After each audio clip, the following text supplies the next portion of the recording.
In this class we will learn how to use the commands move, copy, rotate, extend and trim, which are very important to modify our sketches.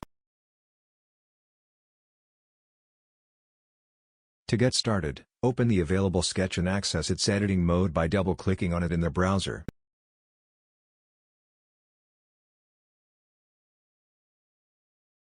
The Geometries modification commands are located in the Modify panel, and we will start by activating the Move command, used to move geometries.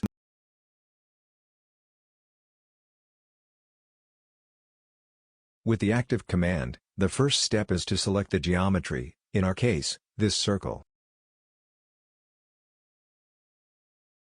Then we click on the option base point and click on the reference point of the geometry.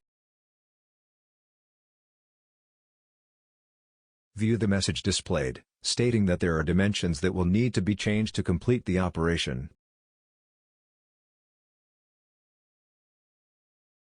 We click Yes and another message appears, alerting you to existing geometric constraints.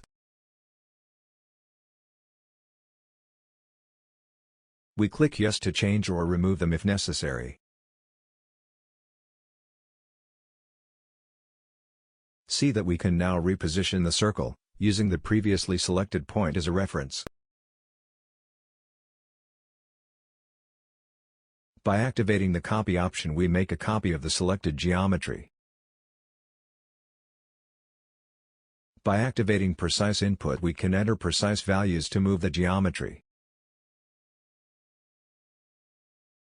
To test, we check this option, click Select, select the circle, click base point and enter the reference point.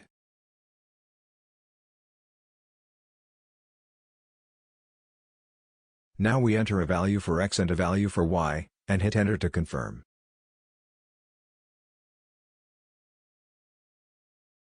Proceeding, we activate the command Copy, used to make copies, the use of which is similar to the command Move. Note: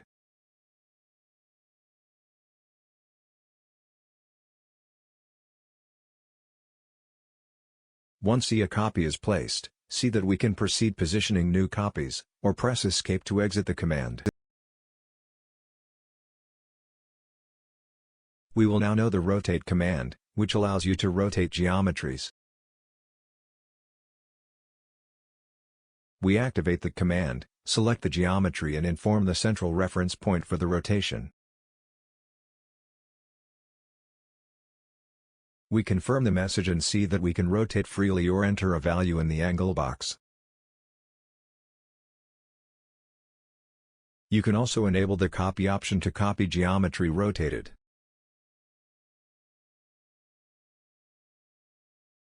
Next, let's look at how to remove overlapping entities from other entities, using the command Trim, whose access shortcut is letter X.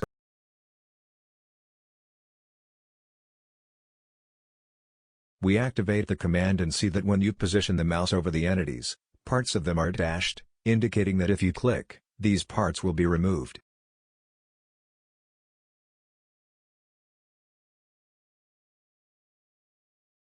Note that you cannot remove complete geometries, for example, circles without overlapping.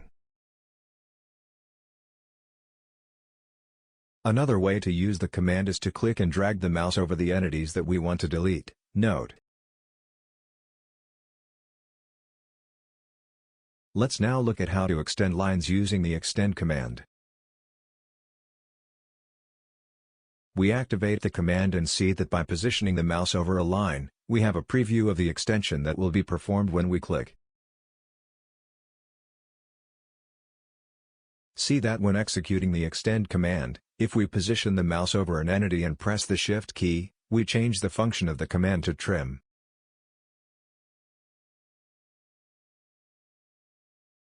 With the Trim command active, pressing the Shift key we change the function to extend the entity instead of erasing it. With this function reversal, we buy time in editing our sketches in Inventor. We finished this lesson, where we learned how to use the commands Move, Copy, Rotate, Extend and Trim, which are very useful for modifying sketches.